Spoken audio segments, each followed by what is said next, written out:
कांड हो गया, ईरान को बर्बाद करने निकले ट्रंप की सारी पावर खत्म होने वाली क्या? अब इसका चैप्टर देखिए। ईरान को धमकी पर धमकी देते डोनाल्ड ट्रंप अब सीजफायर पर सीजफायर बढ़ाते जा रहे हैं। ऐसे में सब चक्कर में पड़ गए कि आखिर ट्रंप के दिमाग में चल क्या रहा है। आज इसका बड़ा राज खुल गया, जिसके बारे में आपको बताऊंगा। आपको यह भी बताऊंगा कि कैसे ईरान को धमकाते ट्रंप का खुद का काउंटडाउन शुरू हो चुका है। सिर्फ 7 दिन बचे हैं ट्रंप के पास। ऐसा क्या होने वाला है 7 दिन बाद कि ट्रंप को बहुत बड़ा झटका लग जाएगा? अगर 7 दिन में सब कुछ ठीक नहीं हुआ तो ट्रंप के साथ क्या कांड हो जाएगा? क्या ट्रंप की सारी पावर खत्म होने वाली है? क्योंकि अभी तो ट्रंप ऐसा दिखा रहे हैं कि जैसे सारी पावर लेकर बैठे हैं। ट्रंप ने आज एक ऐसा दावा कर दिया जो किसी को हजम नहीं हुआ। ट्रंप ने कहा कि ईरान हॉर्मुज खोलने के लिए तैयार है, लेकिन अब ट्रंप ही नहीं चाहते कि हॉर्मुज खुले। अगर ऐसा ही है तो ट्रंप हॉर्मुज में माइंस बिछाने वाली ईरान की मॉस्किटो फ्लीट को खत्म क्यों करना चाहते हैं? ट्रंप ने यह ऑर्डर क्यों दे दिया कि ईरान की मॉस्किटो फ्लीट जहां भी दिख जाए उसको उड़ा दो, उस पर सवार सैनिकों को गोली मार दो? आज आपको इसके बारे में भी बताऊंगा। देखिए, फरवरी में जब अमेरिका ने ईरान पर हमला बोला था तब कहा था कि ईरान को 4 हफ्ते में निपटा देंगे, लेकिन ये सब देखते देखते करते करते युद्ध के 56 दिन तो बीत चुके हैं। अमेरिका को अब तक वो हासिल नहीं हो सका जिसके लिए वो ईरान को जलाने निकला, और पहले तो यही नहीं पता कि जलाने निकला क्यों था। मतलब अमेरिका अभी तक ना युद्ध जीत पाया है, ना ही उसके हाथ वो 400 किलो यूरेनियम लगा जिसके पाने के लिए ट्रंप पूरी ताकत लगा रहे हैं। और अब लग रहा है कि ट्रंप ईरान में से कुछ भी हासिल नहीं कर पाएंगे और युद्ध को बीच में ही छोड़कर ट्रंप को सेना वापस बुलानी पड़ेगी। सोचिए अगर ऐसा हो जाएगा तो ट्रंप की कितनी भद पिटेगी। ट्रंप के सामने यह नौबत अमेरिका के कानून की वजह से आने वाली है, जिसका नाम है वॉर पावर्स रेजोल्यूशन।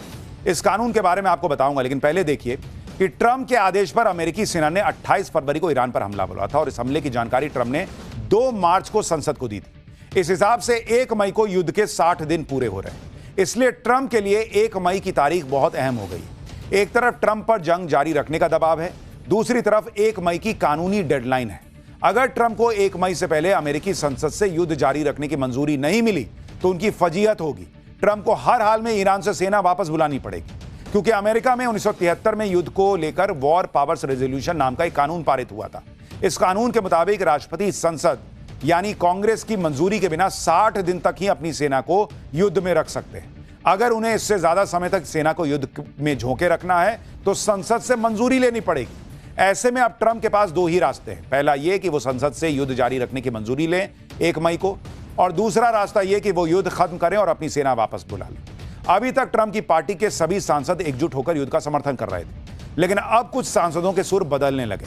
यूटा के सीनेटर जॉन कर्टिस ने साफ कह दिया है कि 60 दिनों के बाद वो बिना संसदीय मंजूरी के सैन्य कार्रवाई का समर्थन नहीं करेंगे। हाउस फॉरेन अफेयर्स कमेटी के अध्यक्ष ब्रायन मास्ट ने भी चेतावनी दी है कि 1 मई के बाद वोटिंग का समीकरण बदल सकता है, और यही ट्रंप के लिए चिंता की बात है, क्योंकि अभी तक ट्रंप मनमाने तरीके से फैसले ले रहे थे। अगर अमेरिकी संसद ने युद्ध की मंजूरी नहीं दी तो ट्रंप को 1 महीने के अंदर सेना को वापस बुलाना पड़ेगा, और इस 1 महीने में अमेरिकी सेना को ईरान पर हमला करने की परमिशन नहीं होगी। यानी ये 30 दिनों का टाइम सिर्फ सेना के पैकअप के लिए होगा, और डोनाल्ड ट्रंप के लिए सिर्फ 7 दिन बचे हैं 1 मई आने में। इसलिए ट्रंप ने बड़ी चालाकी से अनलिमिटेड टाइम के लिए सीजफायर का ऐलान किया, ताकि उन्हें अमेरिकी संसद में दोबारा अपील करने के लिए पूरा वक्त मिल जाए। यानी ट्रंप ने जो सीजफायर बढ़ाया उसकी 3 वजह मानी जा रही है। पहली वजह यह कि ट्रंप के सामने अमेरिकी कानून की मजबूरी है, जो अभी आपको बताया। दूसरी वजह अमेरिका में 6 महीने बाद यानी नवंबर में होने वाला मिड टर्म चुनाव है। ट्रंप के लिए इस चुनाव में जीतना बहुत जरूरी है। अभी ये देखिए कि अमेरिका में जो माहौल है वो ट्रंप के फेवर में तो दिख नहीं रहा, क्योंकि ईरान के खिलाफ युद्ध छिड़ने के बाद अमेरिका में ट्रंप की अप्रूवल रेटिंग में जबरदस्त गिरावट आ चुकी है। हालिया सर्वे में ट्रंप की रेटिंग करीब 35% हो गई, जो उनके लिए बड़ा झटका है। ऐसा इसलिए हुआ क्योंकि अमेरिका के लोग पहले से ही किसी युद्ध के खिलाफ थे।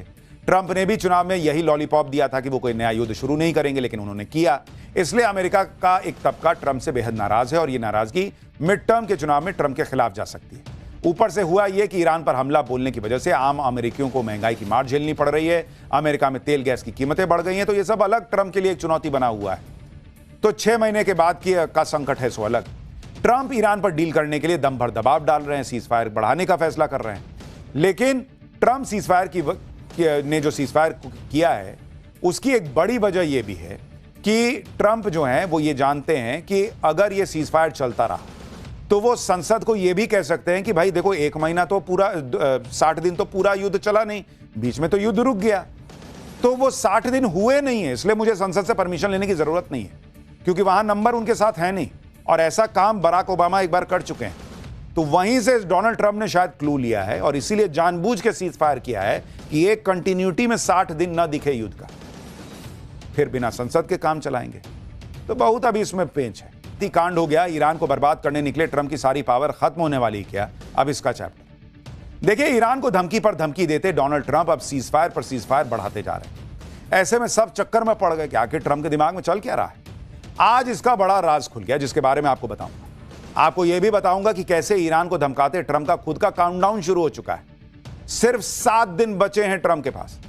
ऐसा क्या होने वाला है 7 दिन बाद कि ट्रंप को बहुत बड़ा झटका लग जाएगा? अगर 7 दिन में सब कुछ ठीक नहीं हुआ तो ट्रंप के साथ क्या कांड हो जाएगा? क्या ट्रंप की सारी पावर खत्म होने वाली है? क्योंकि अभी तो ट्रंप ऐसा दिखा रहे हैं कि जैसे सारी पावर लेकर बैठे हैं। ट्रंप ने आज एक ऐसा दावा कर दिया जो किसी को हजम नहीं हुआ। ट्रंप ने कहा कि ईरान हॉर्मुज खोलने के लिए तैयार है, लेकिन अब ट्रंप ही नहीं चाहते कि हॉर्मुज खुले। अगर ऐसा ही है तो ट्रंप हॉर्मुज में माइंस बिछाने वाली ईरान की मॉस्किटो फ्लीट को खत्म क्यों करना चाहते हैं? ट्रंप ने यह ऑर्डर क्यों दे दिया कि ईरान की मॉस्किटो फ्लीट जहां भी दिख जाए उसको उड़ा दो, उस पर सवार सैनिकों को गोली मार दो? आज आपको इसके बारे में भी बताऊंगा। देखिए, फरवरी में जब अमेरिका ने ईरान पर हमला बोला था तब कहा था कि ईरान को 4 हफ्ते में निपटा देंगे, लेकिन ये सब देखते देखते करते करते युद्ध के 56 दिन तो बीत चुके हैं। अमेरिका को अब तक वो हासिल नहीं हो सका जिसके लिए वो ईरान को जलाने निकला। और पहले तो यही नहीं पता कि जलाने निकला क्यों था। मतलब अमेरिका अभी तक ना युद्ध जीत पाया है, ना ही उसके हाथ वो 400 किलो यूरेनियम लगा जिसके पाने के लिए ट्रंप पूरी ताकत लगा रहे हैं। और अब लग रहा है कि ट्रंप ईरान में से कुछ भी हासिल नहीं कर पाएंगे और युद्ध को बीच में ही छोड़कर ट्रंप को सेना वापस बुलानी पड़ेगी। सोचिए अगर ऐसा हो जाएगा तो ट्रंप की कितनी भद पिटेगी। ट्रंप के सामने यह नौबत अमेरिका के कानून की वजह से आने वाली है जिसका नाम है वॉर पावर्स रेजोल्यूशन। इस कानून के बारे में आपको बताऊंगा, लेकिन पहले देखिए कि ट्रंप के आदेश पर अमेरिकी सेना ने 28 फरवरी को ईरान पर हमला बोला था और इस हमले की जानकारी ट्रंप ने 2 मार्च को संसद को दी थी। इस हिसाब से 1 मई को युद्ध के 60 दिन पूरे हो रहे हैं। इसलिए ट्रंप के लिए 1 मई की तारीख बहुत अहम हो गई। एक तरफ ट्रंप पर जंग जारी रखने का दबाव है, दूसरी तरफ 1 मई की कानूनी डेडलाइन है। अगर ट्रंप को 1 मई से पहले अमेरिकी संसद से युद्ध जारी रखने की मंजूरी नहीं मिली तो उनकी फजीहत होगी।